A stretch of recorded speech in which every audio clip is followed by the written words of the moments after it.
Résumé de l'épisode précédent. Ulysse a quitté l'île de Calypso sur un radeau. Poséidon a tenté de le noyer.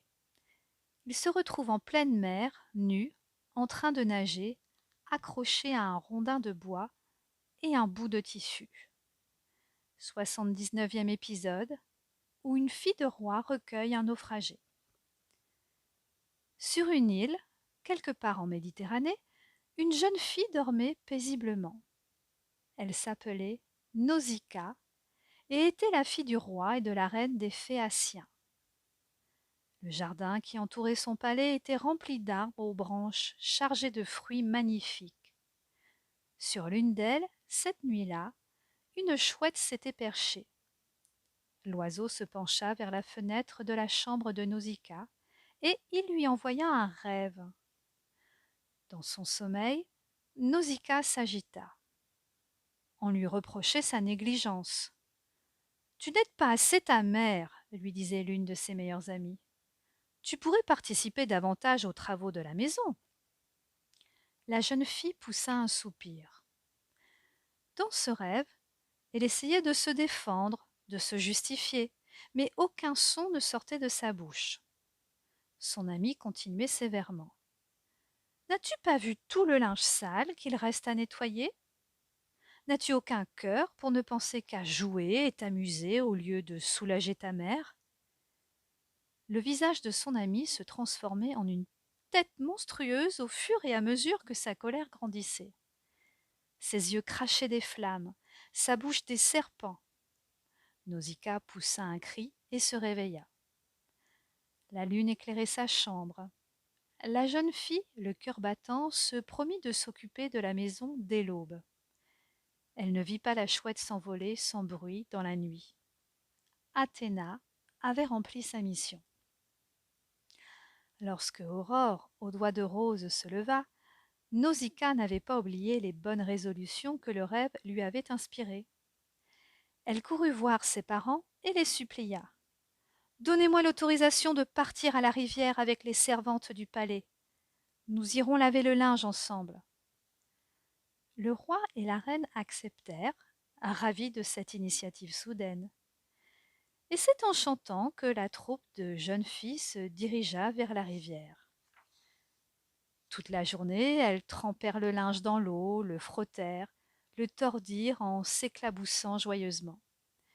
Puis elles l'étendirent sur de grandes cordes qu'elles avaient emportées et se mirent à jouer à la balle. C'était un spectacle ravissant que seuls les oiseaux de mer et les papillons pouvaient admirer, car cet endroit de l'île, à 2 pas du rivage, était désert. C'est alors que la balle roula dans la mer toute proche.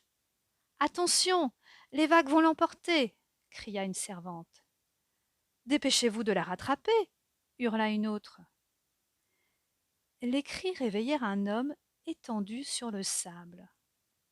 Un homme nu, un naufragé que la mer venait de rejeter sur la plage.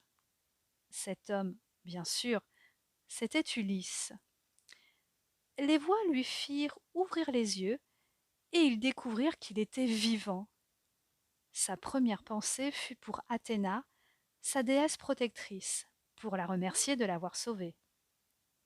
Puis, il se leva et sortit du buisson où il avait échoué. Il ne prit pas garde à son aspect misérable. Il se dirigea vers les jeunes filles, titubant de fatigue.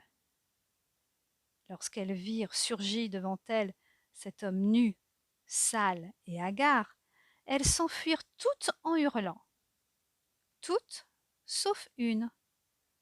Seule Nausicaa resta face à lui. D'une main maladroite, Ulysse cassa une branche d'olivier et la prit pour cacher sa nudité.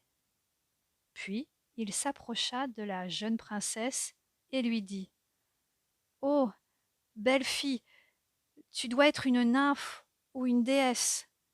Tout est lumière en toi. Je me place sous ta protection.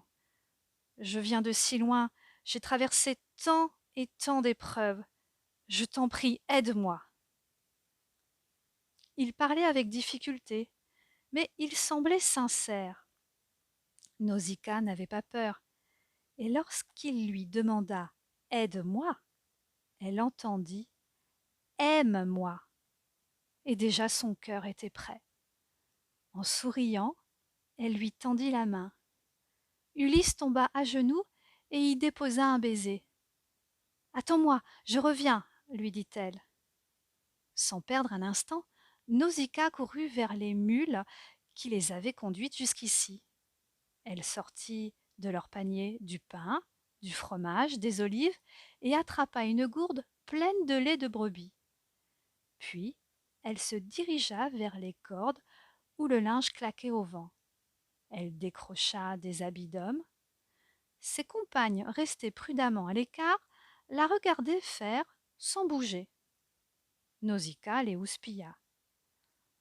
Au lieu de vous tenir ainsi comme des petites dindes, vous feriez mieux de m'aider. Vous devriez avoir honte d'un tel manque d'hospitalité.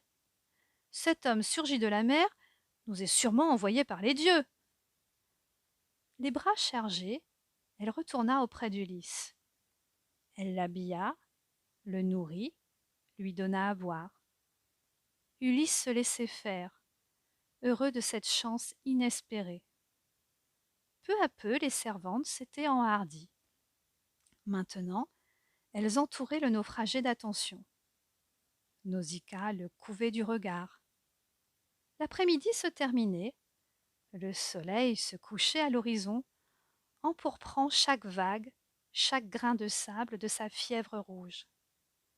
La jeune princesse se demandait comment réagiraient ses parents si elle rentrait au palais en compagnie de ce naufragé. Cric-crac, mon histoire est terminée.